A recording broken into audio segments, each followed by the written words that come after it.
Bottle Rocket is the debut film from Wes Anderson, which put himself and the Wilson brothers on the map. It follows a couple misfit friends who have big ambitions for a life of crime. They even have a 75-year plan, starting with a practice job, hitting it big with a real heist, and hopefully form a professional relationship with a known criminal landscaper. Of course, these guys aren't real criminals, or at least they're not really good at it, but they are ambitious. They recruit a getaway driver because it's the only friend they have that owns a car. And after purchasing a gun, they rob a bookstore and flee town.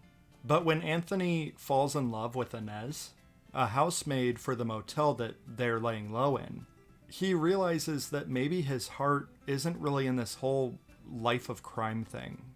He tries to pull himself together and, actually earn a living. But you know what they say, once a criminal, always a criminal. And his buddy pulls him back in right as he's turning his life around. Bottle Rocket is actually based on the 1992 short film of the same name, which Wes and Owen made together back when they were college roommates. They dreamed of making it into the film industry, and they figured they could make a crime flick like Martin Scorsese. But it turns out that was a bit out of their wheelhouse. So instead, it would be a bit of a quirky comedy. The two movies are actually really similar. It's just the short is on a much smaller scale, condensed to a single afternoon of petty crime, whereas the full-length feature is a lot more ambitious, with a fully fleshed out story and character arcs. The things that makes a movie a movie. Anyway, it was pretty niche. There was almost no mainstream appeal. Audiences hated it. On the flip side, a lot of critics defended it, and Martin Scorsese really loved it. Wes Anderson wouldn't make it big until the next movie, with Rushmore.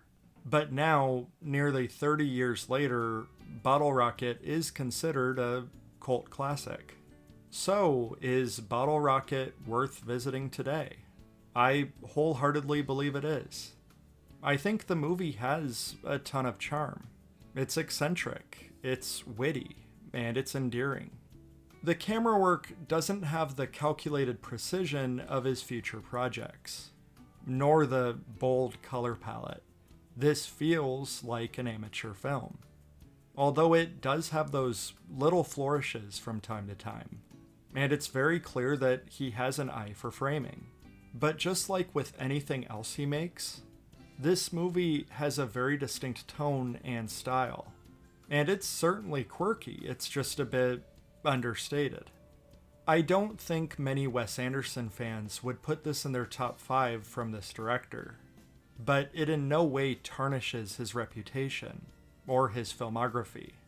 In a lot of ways, this movie has more heart and personality than some of his more technical and elaborate productions. And I think if you're a fan of his, you'll probably enjoy this very humble beginning. In a lot of ways, it really is lightning in a bottle. Or lightning in a bottle rocket. This is a story of our first teacher. Shepherd made the jumpers and the devil made the features. Threw up her hands when my mum said her name. That's right. And boy, did all